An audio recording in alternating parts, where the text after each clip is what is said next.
Welcome to all university worship at historic Tuskegee University. I am Dr. Gregory S. Gray, the Dean of the Chapel here at Tuskegee University. I will be delivering the message this morning, Be Not Conformed to This World.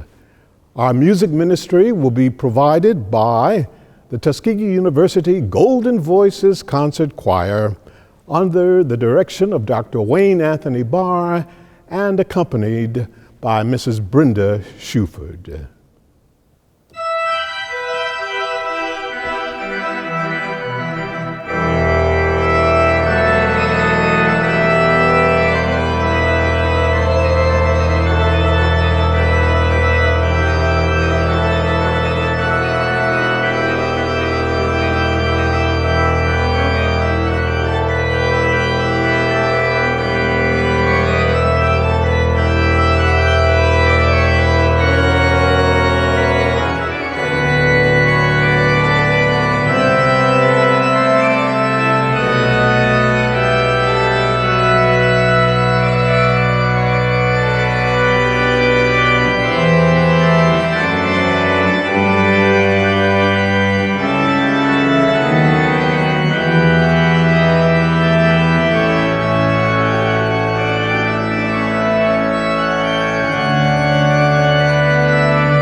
Be not conformed to this world. I invite your attention to our text for the morning, Romans, the 12th chapter, verse 2. Be not conformed to this world, but be ye transformed by the renewal of your mind, that you may show forth what is the good and perfect and acceptable will of God. Be not conformed to this world. These instructions would seem difficult to follow. This command would challenge our obedience. From childhood, we are influenced, if not actually taught, to conform, to blend in with our surroundings, to be in harmony with the environment, to follow the leader, to be one with the status quo, to accept the conventional standards of behavior, to follow the customary practices, to accept the traditionally held views, to comply with the established norms of conduct. Whether as children or as adults, we are all confronted with varying degrees of incentive, if not actual pressure, to conform, to allow the people that we are becoming and the decisions that we make to be significantly influenced, if not completely determined, by society. A constant challenge to the dedicated life of faith is the very world in which this dedicated life of faith is to be lived. Christ, culture, and character, a complex combination. Imagine one business person saying to another that to misrepresent the quality of goods and services and inflate the price is simply the way things are done in America. Or imagine one physician saying to another that to overprescribe medication is a common practice, and the pharmaceutical companies will thank you for it. Or one lawyer saying to another, you should never concern yourself with the actual guilt or innocence of your client, just win the case. Or one college professor saying to another that it's understood that we will elevate the grades of athletes if necessary for them to remain eligible to play.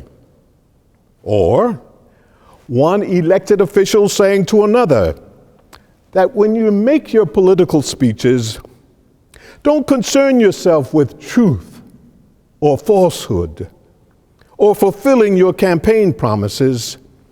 Simply say what will keep you in office and get you re-elected. Or, and hear this, one clergy person saying to another, don't bother saying what the people need to hear. Tell them what they want to hear.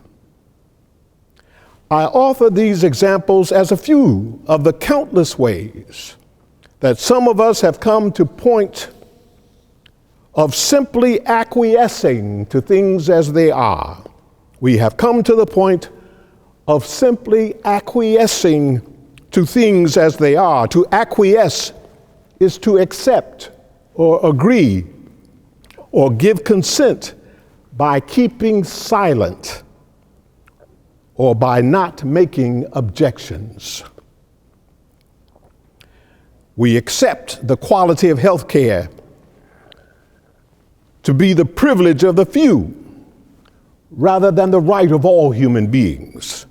We accept politics to be so preoccupied with getting reelected or getting over on people that the real needs of the people go neglected.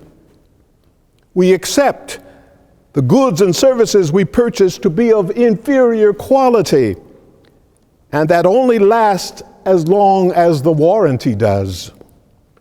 We accept public schools that lack the basic resources needed for students to excel. The Apostle Paul counsels us, be not conformed to this world, but be transformed by the renewal of your mind. Just how does one experience this transformation? The Apostle Paul responds, by the renewal of your mind. I am concerned that many people are attempting to live in the 21st century with the 20th century mentality. Even more important, we are attempting to live as spiritual beings with a non-spiritual mentality. Allow me to repeat. We are attempting to live as spiritual beings with a non-spiritual mentality. What does it mean to renew your mind or to have one's mind renewed? We renew many things. We renew a driver's license. We renew a magazine subscription or the warranty on a product or an insurance policy. We renew membership in an organization, or we renew a library book. This summer, a married couple asked me to preside as they renewed their wedding vows. But what does it mean to have your mind renewed? To have your mind reactivated, revitalized, restored, rejuvenated? Is there a reset button on your mind? Is your mind renewable? Or has your mind expired? Bookstore shelves are filled with self-help books. Stephen Covey has written a book entitled The 7 Habits of Highly Effective People, Powerful Lessons in Personal Change. Powerful lessons in personal change. He offers us 7 such habits. Habit 1, be proactive. This is the principle of personal vision, being responsible for your life. Habit number 2, begin with the end in mind, the principle of personal leadership. Habit number 3, put first things first. This is the principle of personal management. Habit number 4, think win-win. This is the principle of interpersonal leadership. Habit number 5, seek first to understand, then to be understood. This is the principle of empathic communication. Habit number 6, synergize. This is the principle of creative cooperation. And finally, habit number 7, sharpen the saw. This is the principle of balanced self-renewal. Balanced self-renewal. Be not conformed to this world. Will these 7 habits of Stephen Covey help you in that process? The renewal of your mind? Transformed by the renewal of your mind. Whatever enables the mystery of God's presence, the mystery of God's presence, to show forth what is the good and perfect and acceptable will of God. It has been said by Ezra Benson, the world works from the outside in. The Lord works from the inside out. The world would take people out of the slums. Christ takes the slums out of people, and then they take themselves out of the slums. The world would mold persons by changing their environment. Christ changes persons who then change their environment. The world would shape human behavior, but Christ can change human character. Be not conformed to this world, but be ye transformed by the renewal of your mind. Do something about your mind, that you may show forth what is the good and perfect and acceptable will of God. Amen. Great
the depth of the riches and the wisdom and the knowledge of God.